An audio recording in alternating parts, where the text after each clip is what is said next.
And now, the best 60-ish seconds of your week. And the World Series is over. Fall is definitely upon us, and unfortunately you can feel winter beginning to creep in. And tonight, don't forget to set those clocks back from sunshine and happiness to cold and misery for the next few months as we end daylight savings time. And on the world front, the battle in the Middle East continues, and we continue to see here at home these anti-Semitic, pro-Palestinian demonstrations on college campuses. Thank God administrations are beginning to get at least a part of the message, because guess what? Donors are starting to put the squeeze on them, and they're beginning to push back against hate speech against American Jews, who now feel like they're not even safe on their own campuses. And we continue to have members of Congress refusing to denounce Hamas and the atrocities that they have committed against the Israeli people.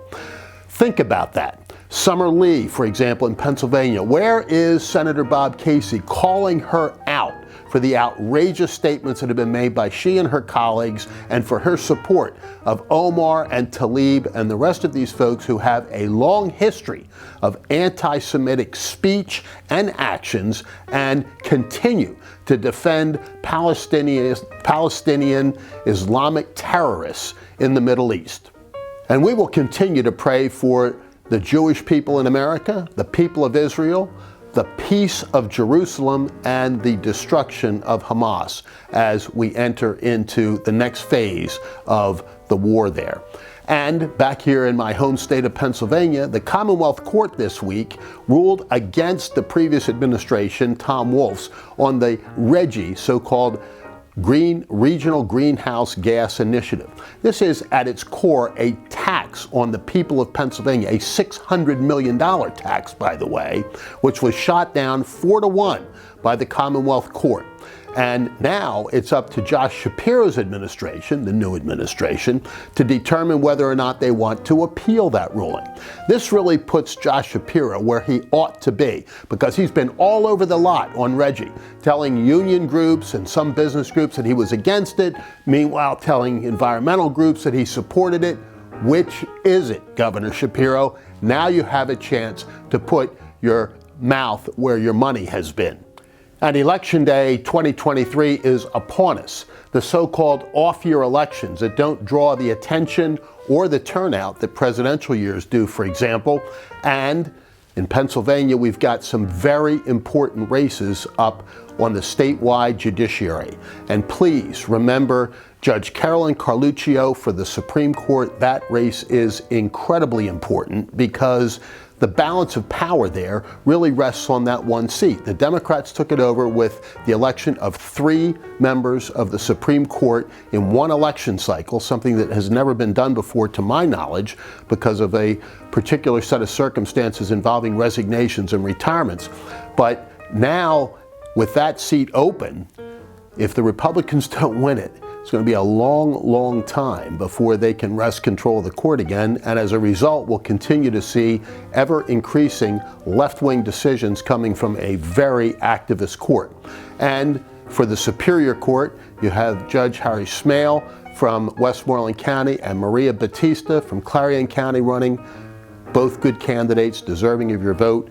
And then one of my favorite people, Megan Martin, running for the Commonwealth Court. And again, a court that a lot of folks don't necessarily know a lot about, but one that really is indispensable in the whole view of government actions, such as the Regional Greenhouse Gas Initiative, where the Commonwealth Court just voted down what Tom Wolf tried to do by end-running the legislature, ruling his actions to be unconstitutional. So you see how very important those courts can be and how vital their impact on the everyday lives of we Pennsylvanians. So please remember those 4 on Tuesday. And while many mourned the passing of Matthew Perry this week, one came a little bit later in the week that really struck at me, and I was told, don't start crying while you talk about Robert Montgomery Knight, the general, the icon of college basketball coaching. And whether or not you liked all of his on-court or off-court antics, one thing at the core, and as a former basketball player I will tell you, was he knew the game like nobody else. The last coach to take a team undefeated through not only the regular season, but the postseason, and win an NCAA tournament was Bobby Knight way back in the bicentennial year, 1976. And Miles Brand, who was a disaster as the president of Indiana University and a worse disaster in his role at the NCAA, fired Bobby Knight from Indiana, and he didn't really return until very recently. But when he did, who was with him? All of his former players, virtually. They loved him and adored him because of the kind of leader he was and the kind of basketball coach that he was. Quinn Buckner, who's now the head of the Board of Trustees at IU, escorted him onto the court along with his son Pat, who had played for him.